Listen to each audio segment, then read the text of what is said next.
This is Adam King from Aliens Don't Ring Doorbells, and you're listening to Madness to Creation. Go ahead, say it. Welcome to the Madness to Creation podcast, where self-care and music merge. This is Maddie. How are you? And in this special episode, we have a friend of mine named Bryan Porter, who is the co-host, or host, I should say, of the Invite the Neighbors DIY podcast. And he's also fronts a band in A Daydream, and he's also in a couple other bands out of Michigan. And I wanted to start featuring some kind of unsigned talent and just like people in their endeavors, whether it's a podcast, whether it's a blog, whether it's just anything of that nature. And the Invite the Neighbors podcast is a really cool podcast, and you can check it out on Facebook, Twitter, and Instagram. And you can also check it out on Blueberry and Spotify. And if you just type in Invite the Neighbors DIY podcast under Spotify and Blueberry, you should be able to find the podcast. And also check them out on Instagram, especially, and Invite the Neighbors Pod. It's Bryan posts some very cool stuff on there, and we get into just an hour-long conversation about mental health, how he's preparing for his debut EP within A Daydream, and all that stuff. And what I learned about it in A Daydream is that they're a shoegaze, emo type of band, and which I find that kind of music to be fascinating. Like, I'm sure if you're into bands like Movements, bands like Can't Swim, you'll be into In A Daydream. And I really want to encourage you to check them out on Facebook and Instagram at In A Daydream USA. And like I said, this was just a really fun conversation. We talk about mental health, just talk about life. I think we talked a little bit about sports, especially college basketball and all that stuff, because he's naturally a Michigan Wolverines fan, and they were pretty deep in the playoffs when we had this conversation. And just check out his endeavors, and they're also sponsored by 2 Foot Parade Records, which you should check out bands like Almost Made the mixtape and Friendship Village. And on that note, find the Madness to Creation podcast on Spotify, SoundCloud, Spreaker, Geo7, YouTube, Google Podcasts, Podchaser, Podcast Addict, and iHeartRadio. And you can also find us on Facebook, Instagram, and TikTok at Madness to Creation, on Twitter at MTC Madness. I would love you forever if you follow us on those social media platforms and the digital streaming platforms as well. And just let us know what you think. It really helps with if you give us a rating, whether it's a 1 or a 5 star or anything like that. That lets us know what we can work on, and it also lets us know if you appreciate the podcast. And on that note, have a great night, and take care of yourself mentally and everything like that. And here's the episode. Take it away, Bryan. Lady, I'll be a shoulder you can cry on tonight. Lady, I'll be someone. Hey, welcome to the Madness to Creation podcast, where self-care and music merge. This is Maddie. How are you?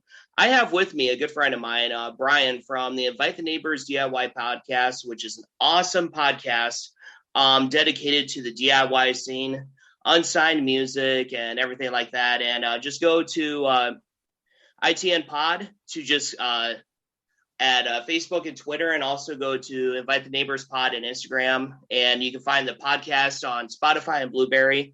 And also follow the Madness Creation podcast on iHeartRadio, Spotify, Spreaker, SoundCloud, and so on and so forth, and madnesscreation.com. And I have with me Bryan. So, Bryan, how are you? Good, dude. Good. How about you? Oh, well, we're kicking it, just kind of, yeah. It's been just kind of a busy weekend and everything like that. We were just talking about college basketball and stuff. So what's been some big surprises to you in terms of Michigan and all that? Well, I mean, Michigan, like the whole season was a surprise. I mean, initially, because I didn't really expect a whole lot, but Juwan got a lot of guys off the transfer portal. And it wasn't as surprising once you kind of got to see what the team was. Now it's like we're where we should be. But in terms of like the tournament itself, I was shocked that like all the Big Ten was out except for Michigan, like by the Sweet 16, and Ohio State losing their first game to like a 15 seed, Oral Roberts. I thought that was hilarious. Mm-hmm. That made me really happy. But yeah, because not a fan of the Buckeyes. I know it's more of a football thing, but it's like graduated into like this entire, our schools just hate each other type of thing. So yeah, so what has caused like the deep-seated hatred between Ohio State and Michigan? Like, do the fans even get along with each other? Say you saw like an Ohio State jersey, like, or whatever. Dude, I will say that they are way worse, Ohio State, like in terms of the way their fans see us. Like, I think like Ohio State fans like come to Michigan games, and I had season tickets when I was in school there, and like we would like maybe heckle the Ohio State fans there, but they always whooped our ass. Like, so it didn't really matter. They kind of take over our stadium to an extent. But I've never been to a football game at Ohio State, but I've heard that it's just like a nightmare if you're a Michigan fan. Like, people like try and fight you and stuff like that. And I just think like, it stems back to the whole, like the Bo and Woody eras when those guys were coaching the teams. And it was like Woody was a psychopath, and the teams just, there was an actual rivalry where sometimes we would win games, but now we don't. So it's not even really a rivalry. It's just like people are just conditioned to understand that if you're a Michigan fan, you hate Ohio State, and that's just it's kind of silly if you think too deep into it. But sports are irrational, Yeah, and I just feel like I just thought of something when you mentioned Woody, and I know it's Woody Hayes from Ohio State. Kind of ironic that Ohio State lost to Oral Roberts, considering they had a coach named Woody. Oh, did they really? Yeah. Oh, I didn't even watch that game. I just saw the score. Yeah. I didn't know. Ohio State lost to Oral Roberts, and they had a coach named Woody Hayes. My sophomore humor came out, so. Wow, that's great. Yeah, so maybe that just came full circle, So you went to University of Michigan then? Yeah. Yep. Nice. So did you take music up there, or what did you take up there? Oh man, I wish. I studied psychology. My going to college for me was, I had a good experience. It was fun, but I never should have went. Like, I kind of knew in the back of my mind that music was what I wanted to do, but I figured I was such an idiot, dude. Like, I had no guidance.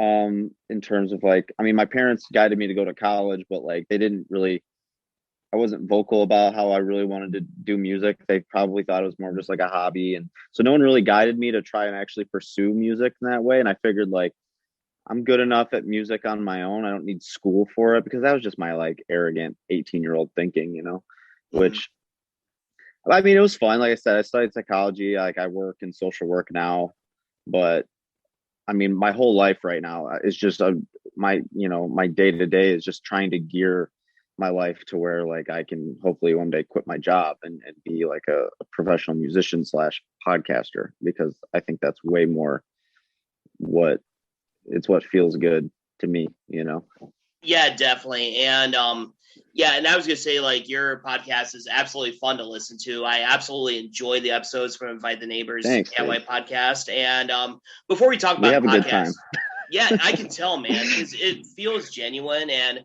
what I appreciate is that you have a nice balance between like, you have your input, but yet you don't take over the conversation. So how do you find that balance?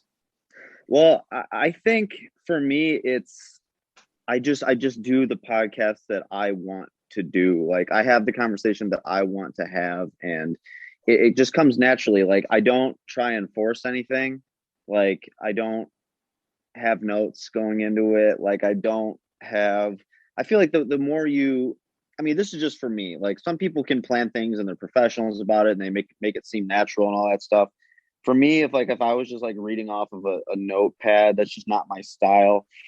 And it would feel way more forced. It wouldn't feel so genuine. And I think, that's the one thing that I've heard a lot from people is what you said, which I appreciate, that it feels really authentic. And it's like, guests have told me that I kind of put them at ease quickly, just by being just nonchalant and conversational, just because like I'm a musician naturally. And I'm, a lot of what I do is like, I use the podcast as a means to learn from musicians who are like further along in the process than me.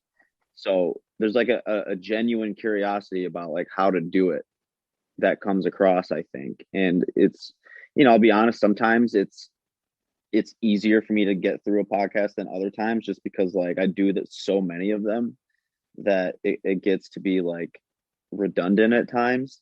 Mhm. But at the end of the day, like no one's telling me what to do. Like I do exactly what I want. I say exactly what I want to say, and so it's kind of easy to just make it feel natural, because it really just is naturally what I want to say.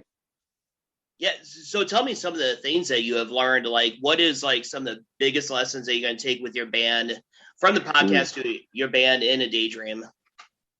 Yeah, man. Oh, that's a good question. I think like there's a few different things. Like one of them is you have to play the game a little bit, like in terms of viewing your band as a business.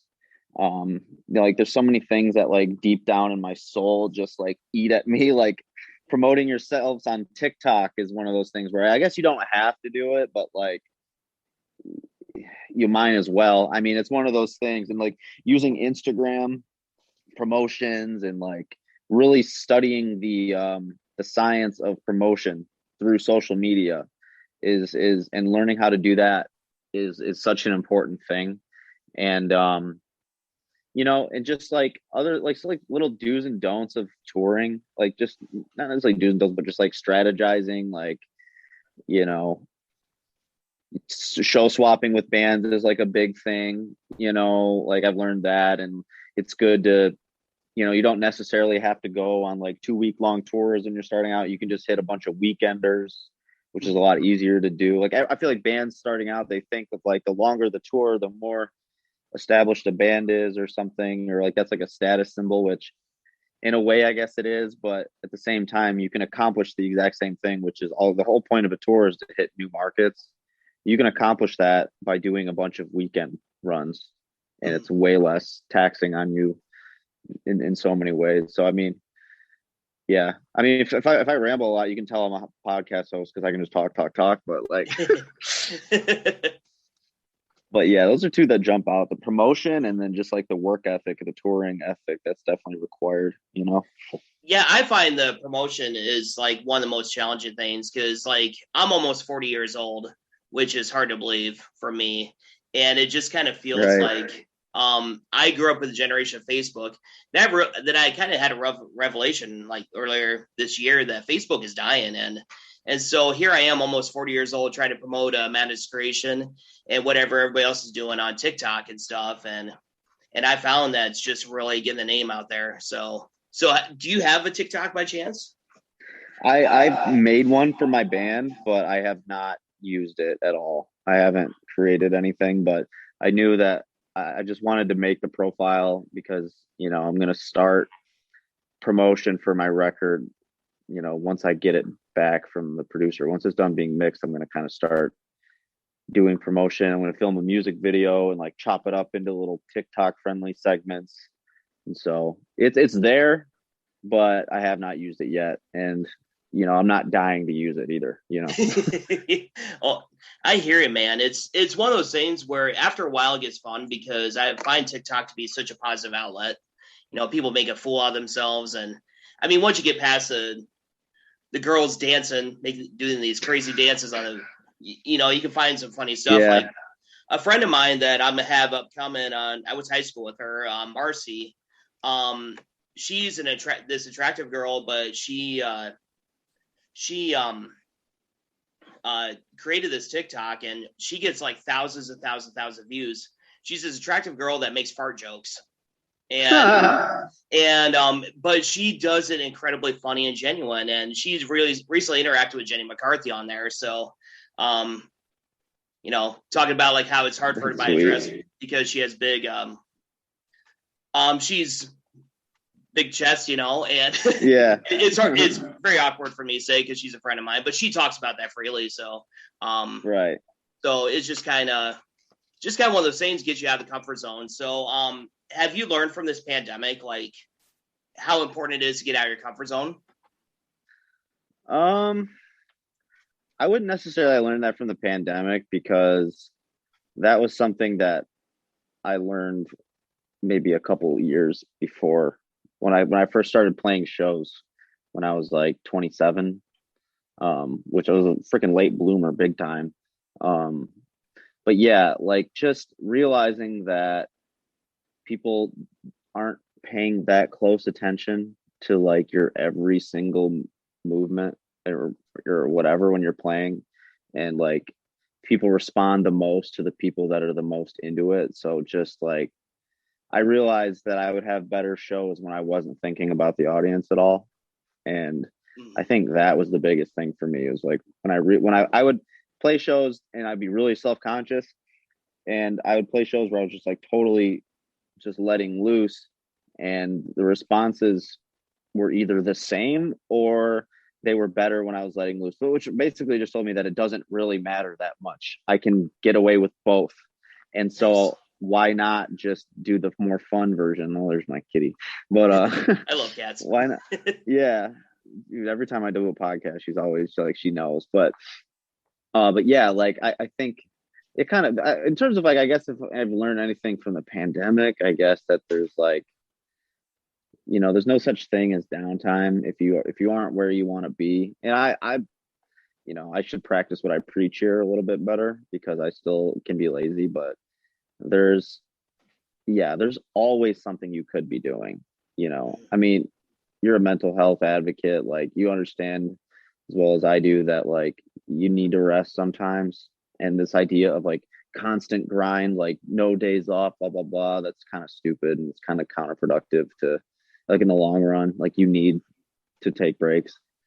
But at the same time, like there's never a time outside of that where you couldn't be doing something. Like if you're in the arts, or if you're trying to like make it as a musician, like if you're not there yet, it doesn't matter if there's like a global pandemic, like you can be doing something. You could be planning, like for me, I'm planning the record release. I'm thinking about like what I want the promotional photos to look like, what I want the post scheduling to look like, what concepts for music videos. Cause like I like to think about all those things. I'm kind of like a creative director type of person. So like I'm gonna direct the music video that I do. Like I come up with all the concepts. I do most of the artwork for the record. Like I do a lot of the shit, so there's always something I could be doing. And I think that's kind of something I realized like through the pandemic, that no matter what is happening, you can always be doing something.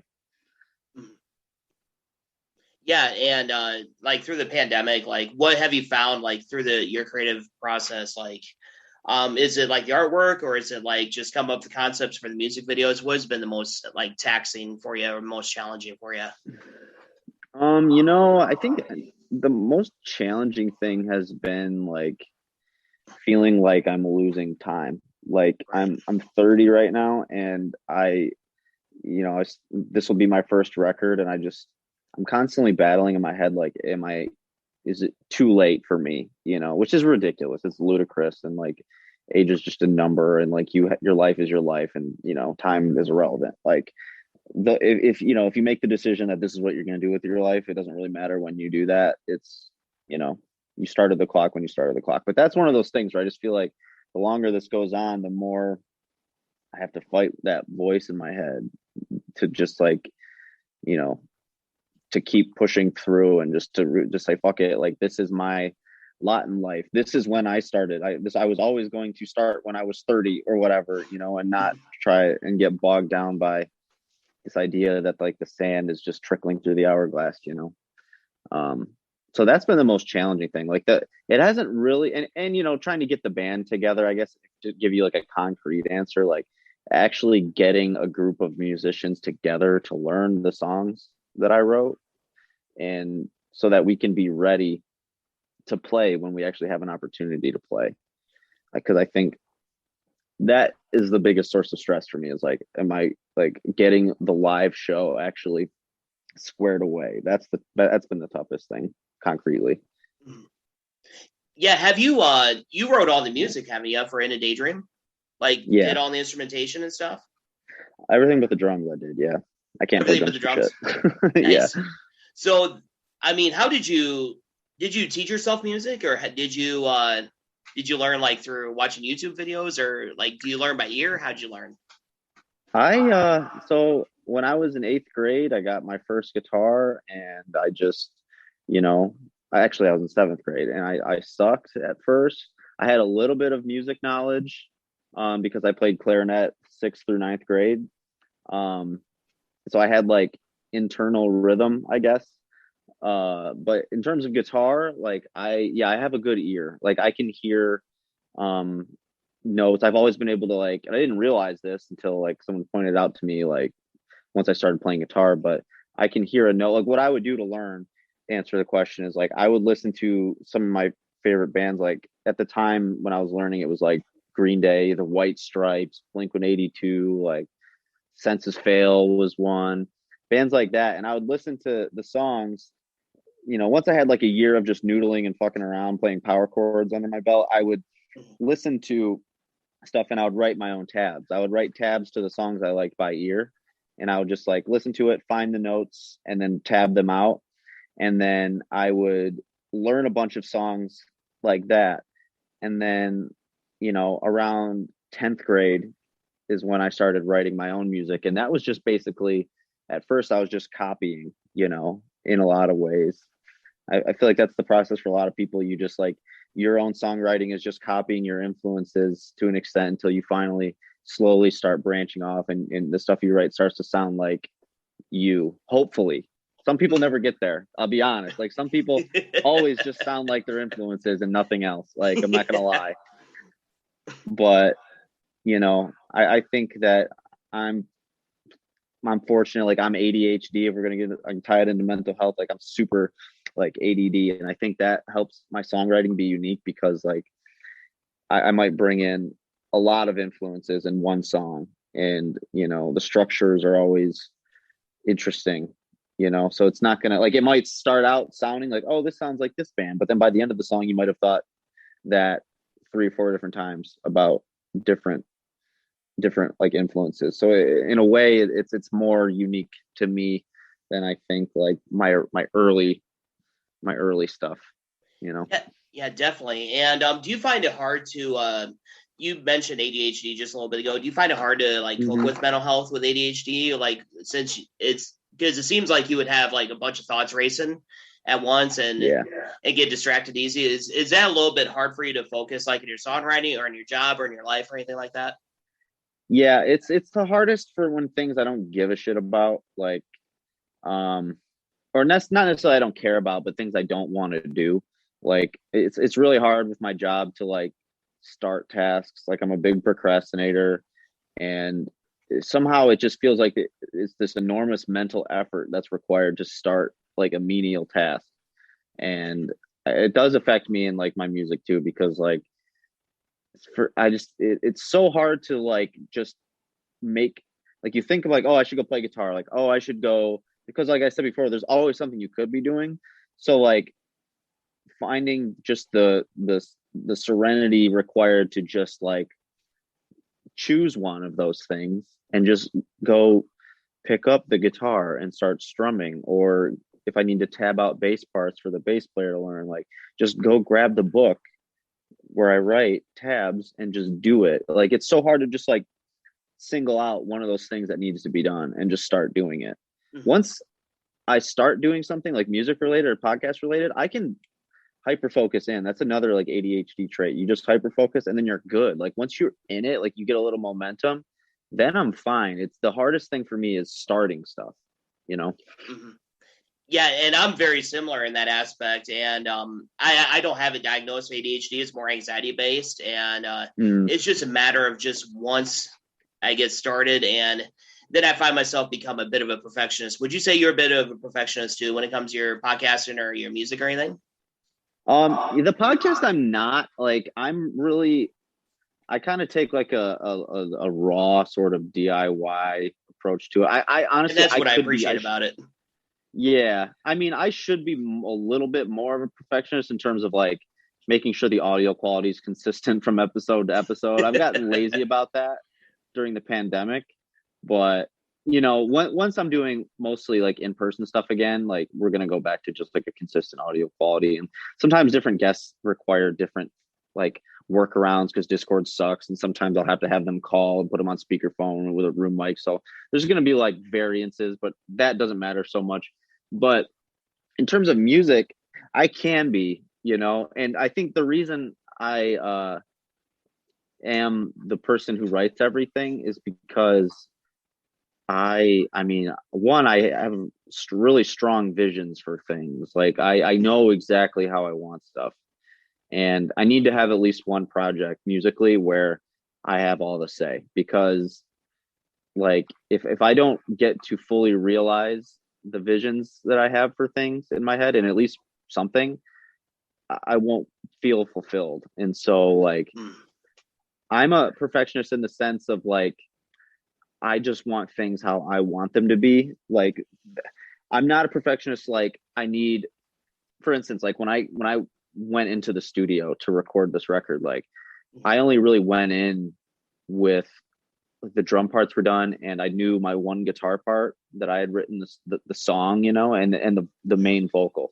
Everything else I kind of wrote in the studio, So I'm not a perfectionist. Like everything has to be like set in stone going in. I'm very like loose in terms of like, as long as it's me doing it, I'm loose with myself, because I trust that like I understand what I want the song to be. Like I understand what I want the vibe to be, so I'm more of not necessarily a perfectionist with it, but I'm just more like very specific to what I want. And I think if I were to have other musicians just interpret it and on the record and just like make the parts what they wanted to be, even if they were really good, it wouldn't, I mean, just because it's not coming from my brain, it probably wouldn't be what I wanted for the song. You know what I mean? Mm-hmm. So I'm particular in that way, but like I'm in other bands too, where I don't give a shit. Like in that regard, like I'm just there to have fun. And, I like it. I like playing in the bands, but like there's other main songwriters, and it's like a nice relief to just like only worry about my part and just give input where it's asked of me. Mm-hmm. It's like it's relaxing almost to not have to carry the burden of it. Not that it's a burden. I mean, it's just music, but yeah. Tell us about a couple of the other bands you're involved with, because you're involved in a couple of bands out of Michigan, right? Yeah, this one band I'm in called Pursuer. My friend Vince and Adrian, our old drummer Dave, quit because just lifestyle stuff. He's married and he lives far away. But we're like, we definitely are like brand new. People say brand new a lot. Like when we play we've only played one show together. Like they were a band, those three, and then I joined. But yeah, we played one show, it was an Audio Tree Presents show, and it was awesome. It was so much fun. But our biggest influences are like Brand New and Radiohead. Nice. We try to like, I know people, are gonna get mad over the Brand New thing. I'm not saying like I'm not advocating for Brand New because they're canceled, and I get that. I'm just saying like in terms of like the sound of the music, it's like Brand New and Radiohead basically. Vince is the songwriter, and he's like a really big Brand New, Nirvana, Radiohead, Color Revolt.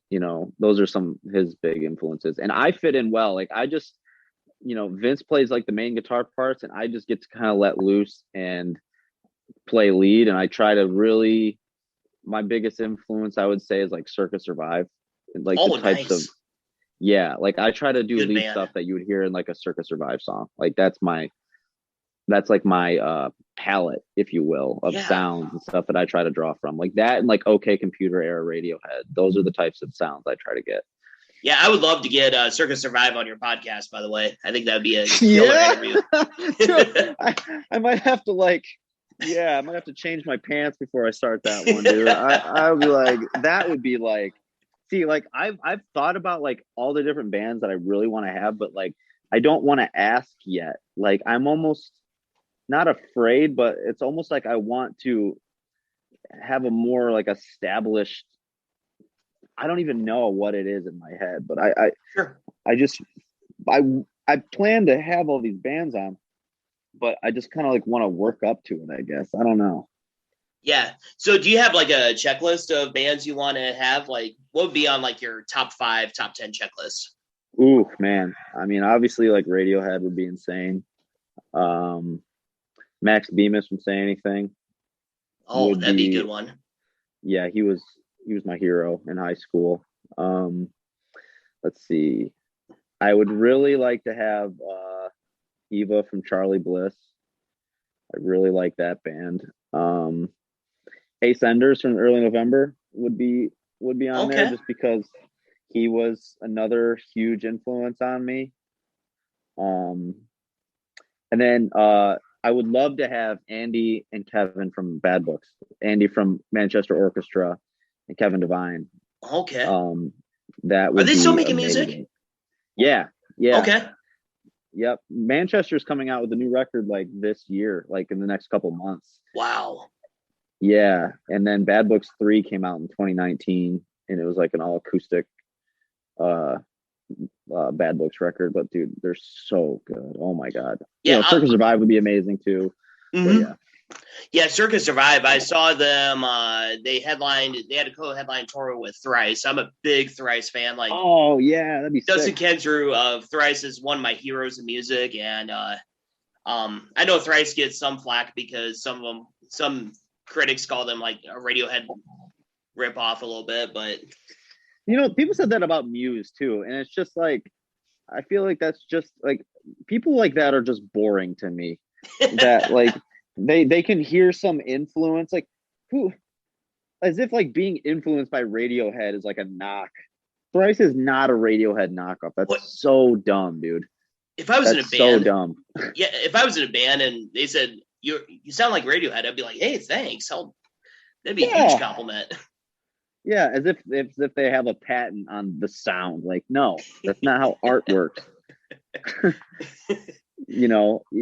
Unless you're talking about like Greta Van Fleet, and in which case you literally are just stealing everything about Led Zeppelin and like trying to pretend like it's a brand new thing. Were they accused of stealing like a Led Zeppelin riff or song or something like that? Or I don't want to start any rumors, but no, I don't know that they were accused anything specific like that. I just think it's like a commonly known thing that they steal like their entire identity to an extent. Like the sound of it, and I haven't looked too deep into it. I just really don't like that band. They're from your neck of the woods, aren't they? They're from like the Flint area, yeah, which is where I kind of grew up. I didn't grow up in Flint. I'm not gonna like pretend that I did. I grew up like 25 minutes south of Flint in like the White Lake area called Linden. It was just a bunch of white kids going out on boats. So I was not like a Flint kid. But we went to Flint. Like, I played hockey, and I would go there. Like, the arenas were in Flint, so I was in Flint a lot, but I did not grow up in Flint. What position did you play in hockey? Ooh, I played forward up until my senior year of high school, and then I started like that team. Just like, we didn't give a shit, and me and my buddy just played defense because like we needed defensemen, and we just didn't care. So I played defense, but. Yeah, I think I peaked maybe my sophomore year, and then I started smoking weed. And like junior and senior year were progressively declining in skill. Oh, yeah, it's funny you mentioned that, because we're actually in talks with like a couple of CBD companies to sponsor the podcast. So, that'd be rad. Yeah, because like medical marijuana is like a big thing for mental health and stuff. So it's just it's something I'm a huge advocate for. Ironically, as a school teacher, I'm a huge advocate for. But that's just I just want to throw that out there. And I didn't know where I was going with it, but right. No, I use CBD like, a few times a week just to kind of help me. Like, I use it to counteract coffee a little bit, like if I'm getting the jitters from caffeine, I'll just pop a CBD and just kind of takes the edge off. And there's so many other benefits too that, can't hurt. Yeah, exactly. And so like, do you think like I had the Deads on the podcast recently, Meta Dead, which is her stage name. She talked about like how like after this pandemic is over, she feels like there's going to be this huge paradigm shift in concerts where like either not as many people are going to go or like it's going to be more of an outreach. What do you envision like when this pandemic is over? Well, I mean, I think that from my perspective, like once everybody who wants a vaccine has access to one and has gotten one, I don't see any reason why it can't just be completely normal. Like if, you know, like shows should just happen like that. There's always going to be a demand for live music. And like, there's like, it's really unfortunate that a lot of venues have closed, but like, that doesn't mean that more venues won't open. Like, just because it's one of those things, live entertainment is just always going to be in demand. And I think like, you know, if a bunch of people decide not to go to shows, that's fine, but there's always going to be more people that will go. I mean, you know, you're always trying to bring in new people. There's constantly new generations coming up. And I feel like the generation, I'm a millennial, but the generation that came after me, I feel like those kids are freaking reckless. Like, I'm not trying to advocate for that. I just think that they'll go to shows, you know? Mm-hmm.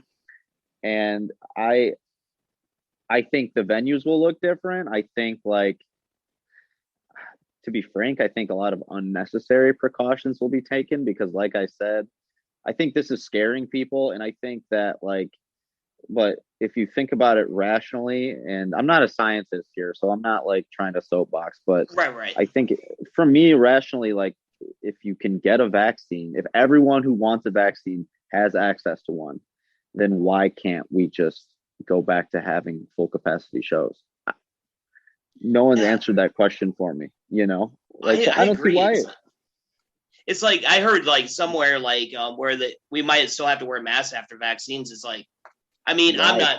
I know it's like, Right. yeah. I mean, I'm probably still going to wear a mask even when this is over, just because I have asthma and I haven't had cold, flu, or bronchitis in over a year. So I kind of like not coughing my lungs out. It's pretty nice feeling, you know? and just to clarify, like, I get wearing a mask after you're vaccinated during the period in which not everyone has been able to get a vaccine yet. Right. Like, I'm vaccinated fully, but I still wear a mask because not everybody has had access to one, you know? Mm-hmm. But like I said, once everybody has access to it, then it becomes a different thing to where, like, if you're still afraid, then, or you prefer not to take the vaccine, now you're making a personal choice.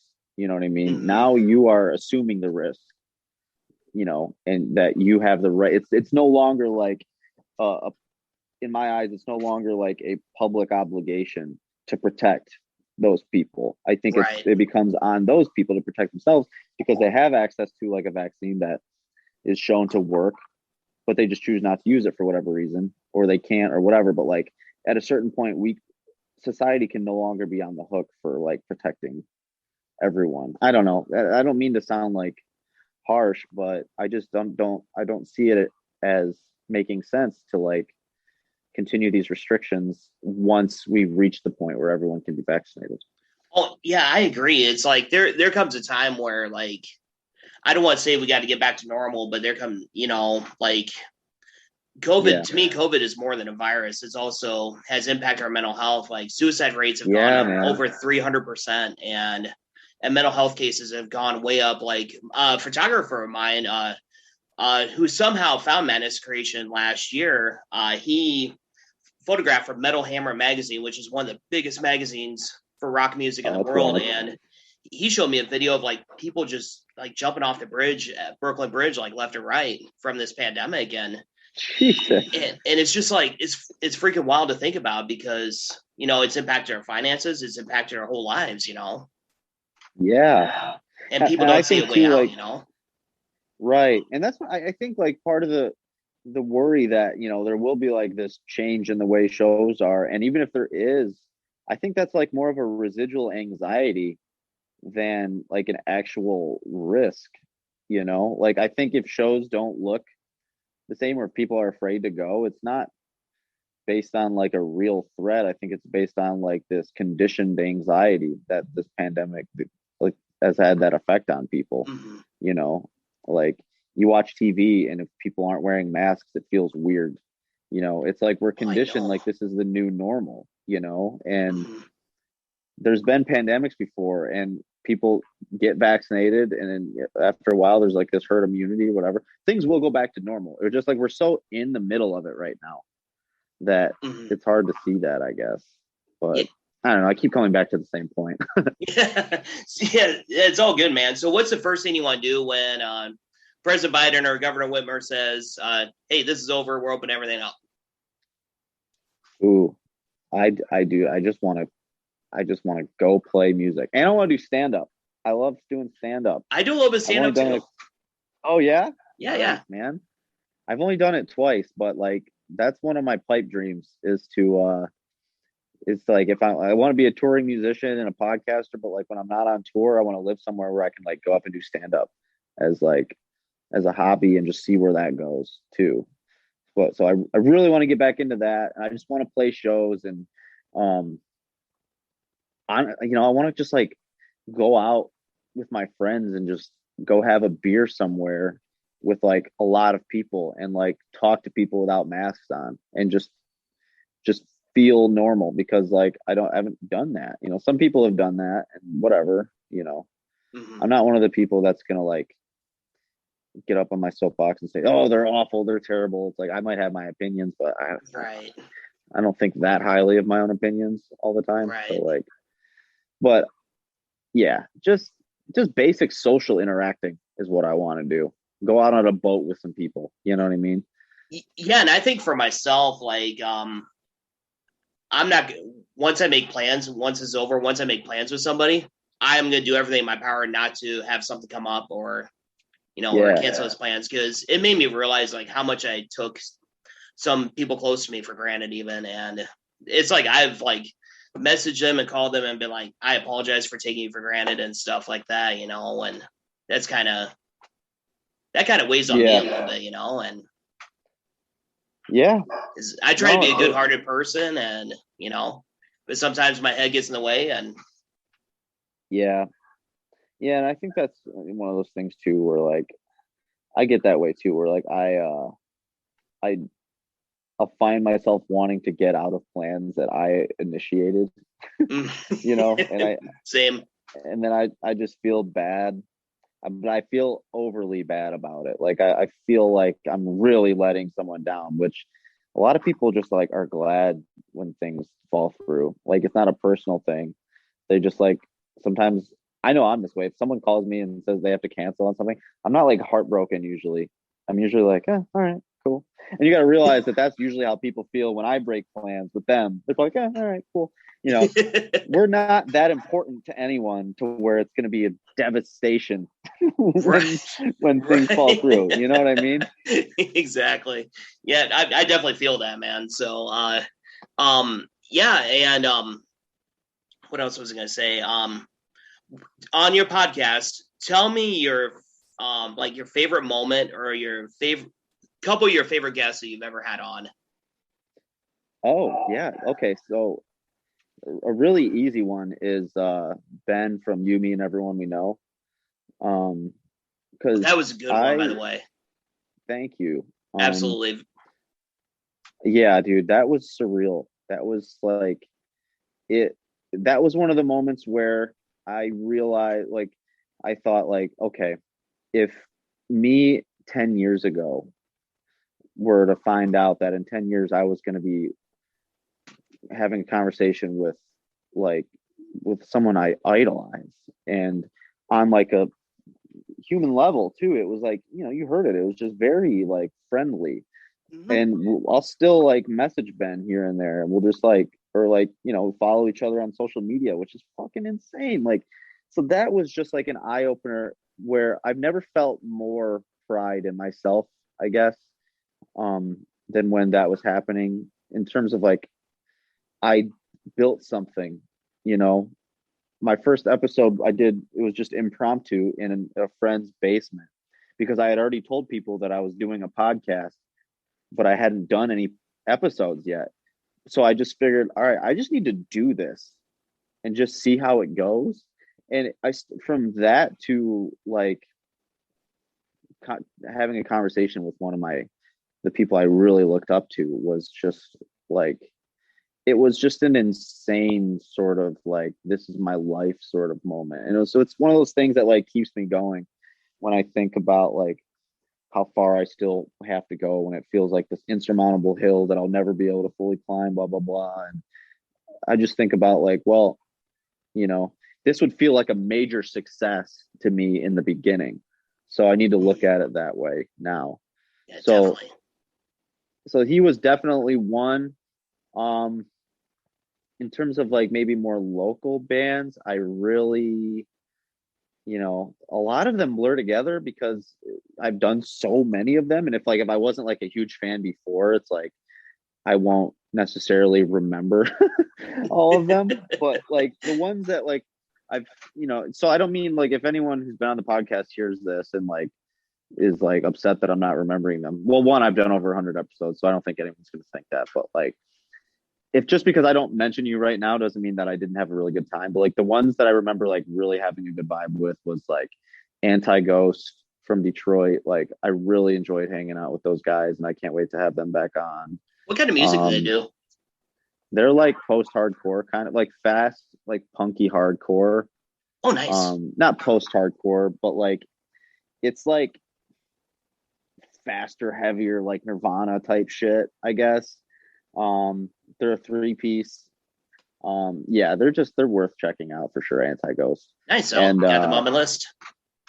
Yeah. I've made some really cool connections, like the Scheme 13 group, like my friend Pat Schufelt and Kyle Minch. Those two guys like have this promotion, like multimedia thing going on and out of Ferndale, where Pat has a studio in his basement, and like they invited me to this Scheme 13 block party that they had in Ferndale, and like they invited me out to podcast the event, and that was like, I don't know, maybe like the 7th or 8th podcast, or it was early on. And so like that was like one of the first quote unquote breaks that I got, was getting to do that event. And I met so many people through that. Like I met my current band Pursuer. Like I met those guys through that event. So I guess that was one where I was like, that's one where like I've made a really big connection that's lasted. And then lastly, my co-host Benny, their band Boyfrienders, I interviewed Benny, and like afterwards Benny was just like, yeah, this was really fun. Like if you want to chill sometime, just like let me know. And that was the first time like actually, it sounds sappy, but like it's the first time like I made a friend doing the podcast, like I'm still acquaintances and I'm like friends with a lot of the bands that I've interviewed, but that was the first time where like it clicked for me that like, oh, I can actually like, I can make friends in the music scene. I don't just have to make connections. Right. Yeah. So there's so many. I could keep going because like as I think about it, like more and more. Kevin Rice is another one. I gotta shout out Kevin Rice from Volleyball, because he's the one that showed me the DIY tour postings page and made me realize that DIY was a thing in the first place. So I owe a lot to Kevin too. Oh, dude, you can make so many connections through that Facebook group.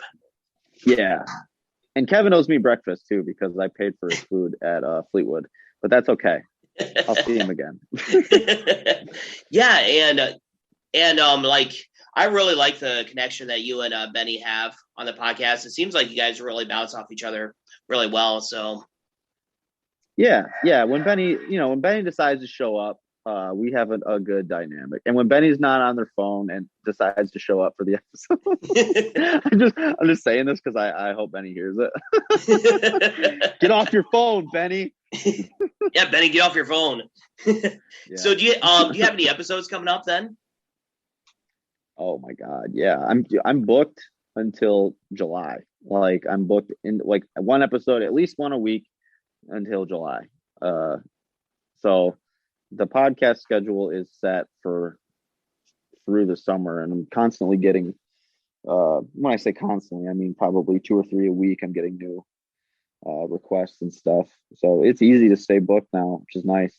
The only bands that I'm hitting up personally are the ones that like have stood out to me now. Whereas before I was just emailing everybody, just trying to get episodes lined up. But now it's like absolutely. I can kind of pick and choose like who would I really like to have on. And I still say yes to almost everyone that emails me. But it's nice to be in a position to where like if the people I really want to have on, if someone says no, like that doesn't ruin my schedule, Oh, definitely. Yeah, and you're going to find as you go along that you're going to get more and more requests and all that stuff. So it's so important to just pick and Yeah. choose, as you said. So just kind of Yeah. just kind of for me, one connection that I made that was kind of pretty cool was a guy named by the name of Joe Barksdale. He used to play NFL for the Chargers, the Rams, and really? the Raiders. Yeah, played for the Sweet. NFL for about 8 or 9 years, and like we text each other and we Instagram each other, and he's like this super cool guy. I mean, it's like I never thought I would become friends with a guy who made $30 million playing football for a living, and he also does some stand-up comedy as well. And on the episode he brought up like how he brought up like his autism that he has, and he also brought up like he attempted suicide a couple times, and yeah, but he really makes good music, and he's come out of it well. He's seen a therapist a couple times a week and stuff like that. So, yeah. And he kind of brought to light, like, how the NFL really doesn't tackle the CTE problem that they have.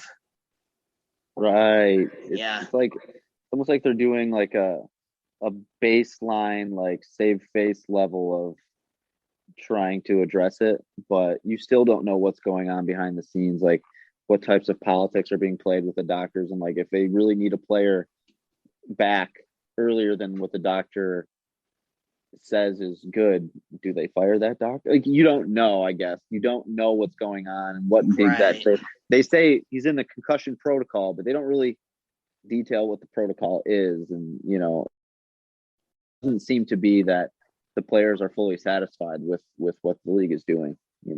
Yeah, it's just pretty wild to think about. And kind of another connection that I've made, I'll be having the podcast up within the next day or two, is with Blacklight District. And I about fell out of my chair when Blacklight District, who is huge in the Minecraft world and in the kind of the EDM electro music world. Okay. Like he has some videos that have like 57 million views because of Minecraft. And he reached out to me and was just like, "Hey, I really like your podcast. Can I be on?" I about freaking fell on my chair. Yeah. And rad. Yeah. And we still keep in contact. And in fact, I'm gonna message him tonight. He told me as soon as this gets up, message him, and he's gonna share it everywhere. So that's cool, man. And I really think that, like, not to sound like presumptuous of myself or anything like that, but like I really hope that, like, one, I don't plan to fail at so like what I'm saying is I hope to be like kind of famous in my own little world one day. But what I'm saying is, like, I hope I can keep that sort of energy to where, like, you're huge in some regards, but you're just still like, you just like what you like, and you're just a person. And that's been some of my favorite conversations. Like I talked to Corey from Prince Daddy and the Hyena, and they're not like a household name, obviously, but like they're DIY famous. And that was one of the episodes where that's kind of what we talked about a lot. It's just like, dealing with like this newfound quote unquote fame, and just realizing that doesn't change you a whole lot, and like not becoming a monster, not becoming full of yourself, and not letting your ego trick you into thinking that like you're above communicating on a personal level with people. You don't always have to go through publicists or all that shit. Like that gets so annoying with me. Like I was, I've definitely had guests that were like pretty high profile that I could have had on the podcast, but I just didn't, because they were like way too Hollywood from the start. And I just didn't want to deal with it. Like, I know that might sound like professionally shooting myself in the foot, but like, even now, like, I don't want to cater to that sort of attitude of like, I feel like the same guests, way, man. Yeah, like guests will want me to like entirely like change the format that I use to record and all that stuff. I'm like, I don't need you. Like, no, like this is the podcast. Like, this is what I use. Like, this is what we do. If that doesn't vibe with you, like, I'm not upset with you, but also just go on a different podcast. Yeah. Mm-hmm. Yeah. And it's so important I think for us to, whether it's on your platform or my platform, to just establish that niche. And the reason why, like, I have you on the Madness Creation side is just because there's something about the like the DIY scene, easy for me to say, that I absolutely love. And plus you do such killer work, man. And I really believe what you're doing. So. Yeah. I mean, yeah, that you kind of caught on very early, which was a big help because of you, I got connected with a couple different, I have like 3 or 4 now, like publicists for bands that are constantly sending me like signed bands. And, if you hadn't noticed it, I don't know that I would be there necessarily. Well, So I really appreciate that, man. Yeah, no, it's a work that you're doing though too. I just saw what you were doing. I believed in what you're doing, and so I just give you that leg up. Yeah, no, it's awesome.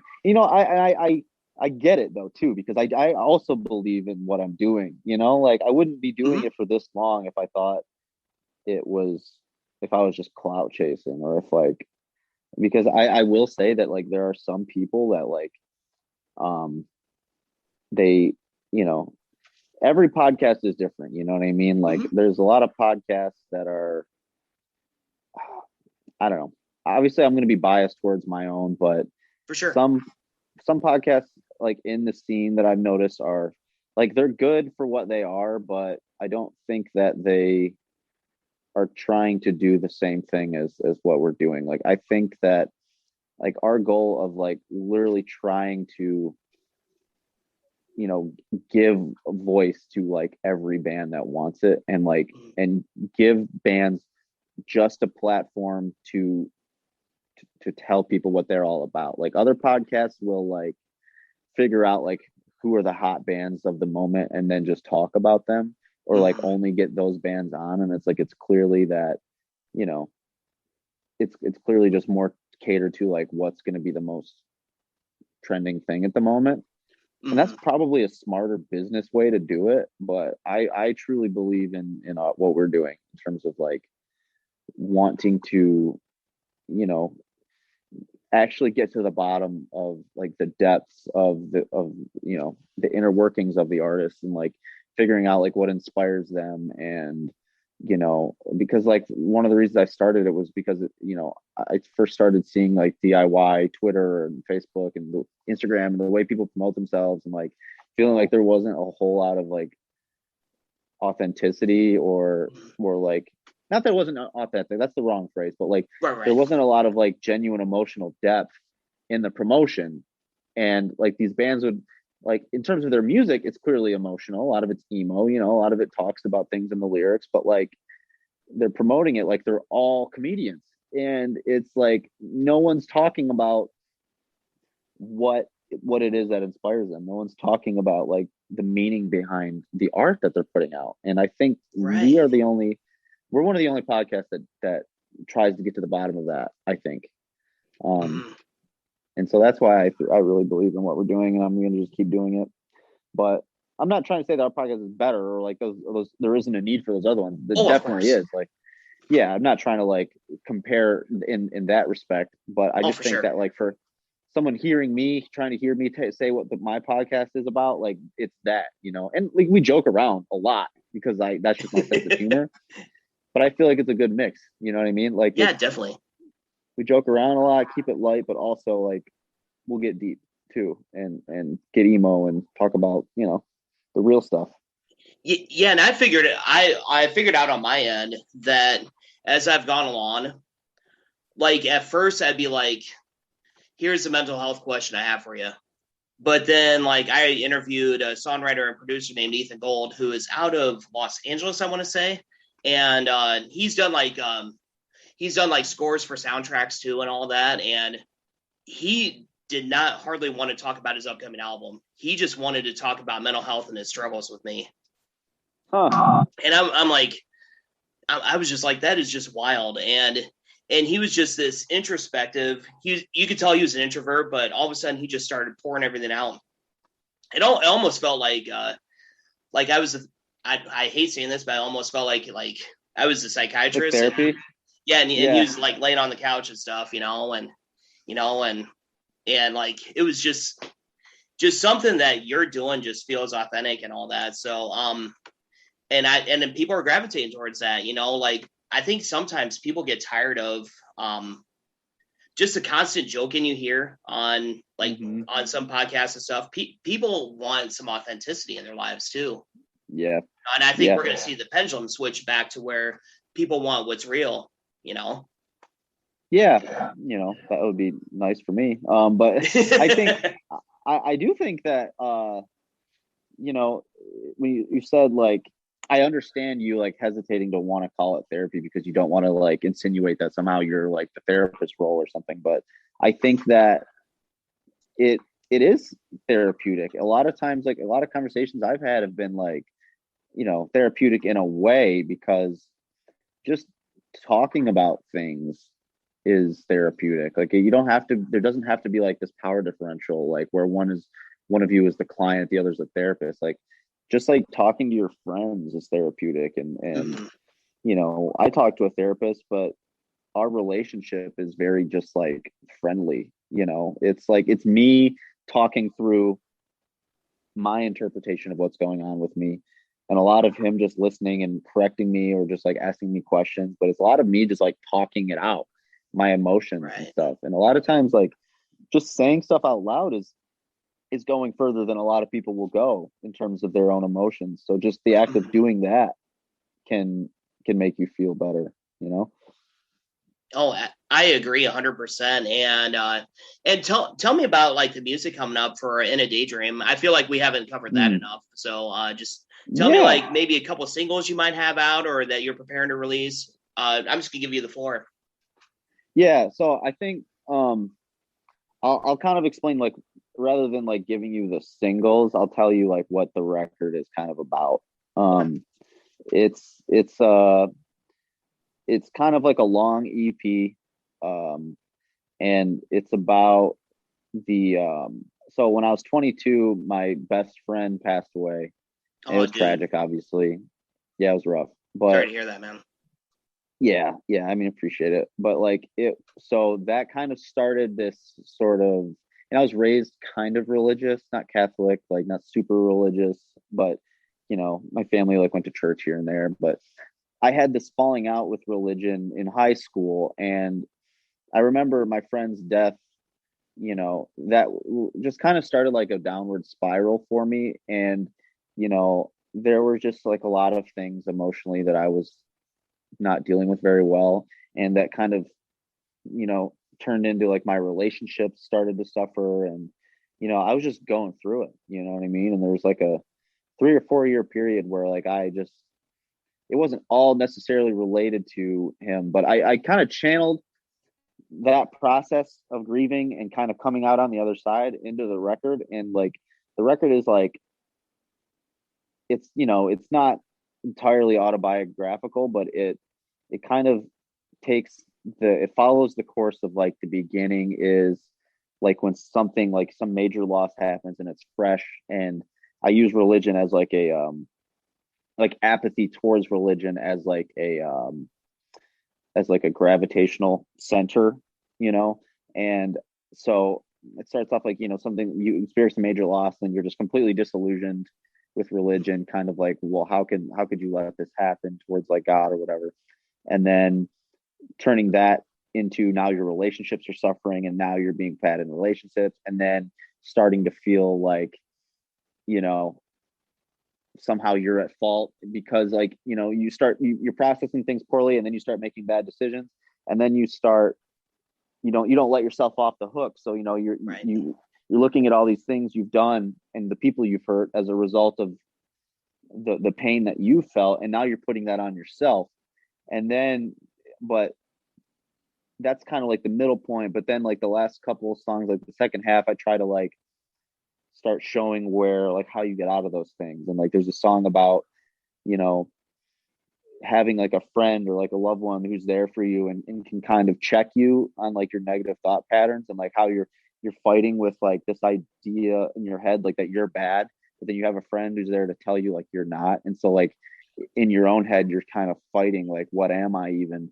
And then the kind of the end, like the message that I try to leave it on is not everything is going to be okay. And honestly, like the best way I found to to cope with life and to actually find genuine happiness is, I guess this is a better way to sum up the entire thing. Like, if a lot of times when you're trying to get through pain, or when things are clearly not okay, one of the biggest sources of not being happy is trying to make things feel okay, whether you're doing, like, whether it's substances or it's through like bad decisions or reckless behavior. Like, you're doing all these things to try and forget about the fact that things aren't okay. Whereas I leave it at the end with the revelation, essentially, that coming to terms with the fact that not everything is going to be okay, you can actually have a little bit of happiness that seems a little counterintuitive.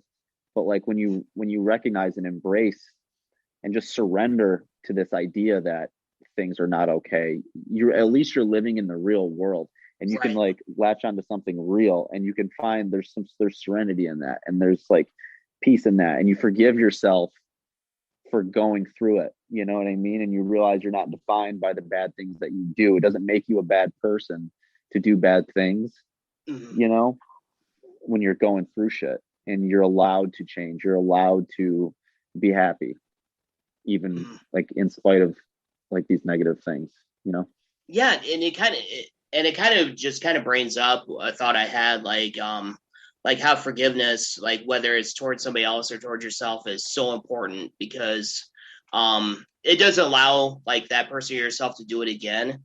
It just like releases that burden. Yeah. Yeah, that's really important.